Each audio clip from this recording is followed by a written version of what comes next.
வணக்கம். இந்த நாளில் சின்ன சின்ன வெளிச்சங்களில் இன்னொரு புதிய சிந்தனையை தெரிந்து கொள்வோம்.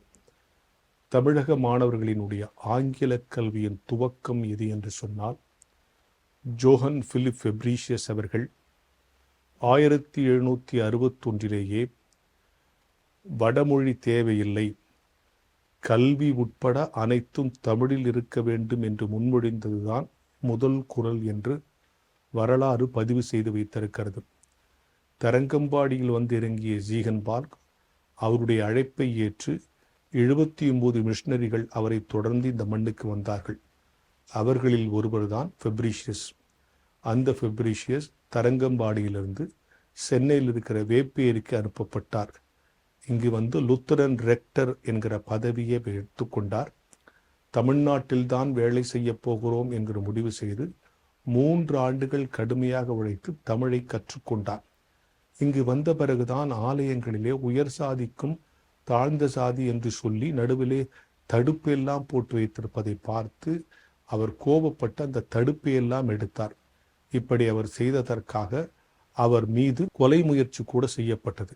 தன்னுடைய தமிழ் அறிவை உணர்த்துவதற்காக இறைவேண்டல் பாடல்களாக செய்யுளாக 300க்கும் மேற்பட்ட செய்யுள்களை எழுதி தன் தமிழ் அறிவை நிரூபித்தார். மேலும் 1778 தமிழ் இலக்கணங்களை பற்றிய ஒரு ஆங்கில நூலை, தமிழ் இலக்கணம் பற்றி வந்த முதல் ஆங்கில நூல் என்று கூட அதனை சொல்லுகிறார்கள், அதெல்லாம் எழுதி தமிழர்களுக்கு தமிழ்தான் கற்பிக்கிற மொழியாக இருக்க வேண்டும், வடமொழி தேவையில்லை என்று அன்றைக்கே பகிரங்கமாக அறிவித்தார்.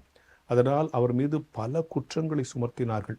வேதநாயகம் சாஸ்திரியார் கூட அதை குறித்து ஒரு தெளிவான புத்தகம் எழுதியிருக்கிறார் என்று ஒரு குறிப்பு இருக்கிறது.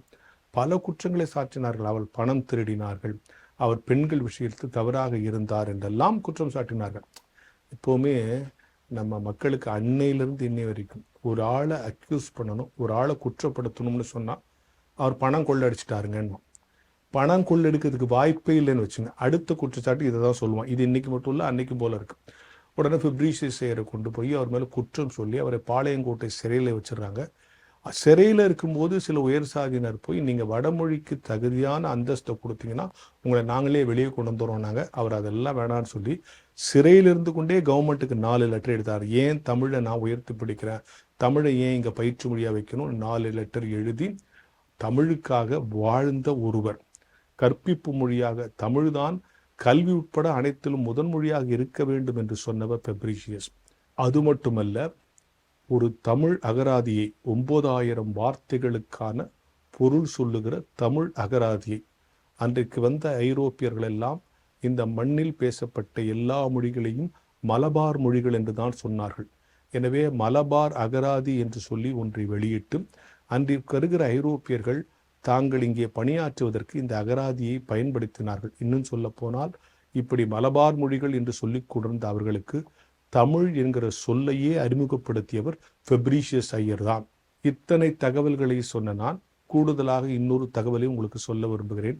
தமிழுக்காக இத்தனை பணியாற்றிய ஃபெப்ரீஷியஸ் அவர்களின் பெயர் தாங்கி இருக்கிற பள்ளிக்கூடத்தில் தான் நானும் பணியாற்றுகிறேன் என்கிற பெருமிதத்தை சொல்லி இந்த சின்ன சின்ன வெளிச்சத்தை நிறைவு செய்கிறேன்.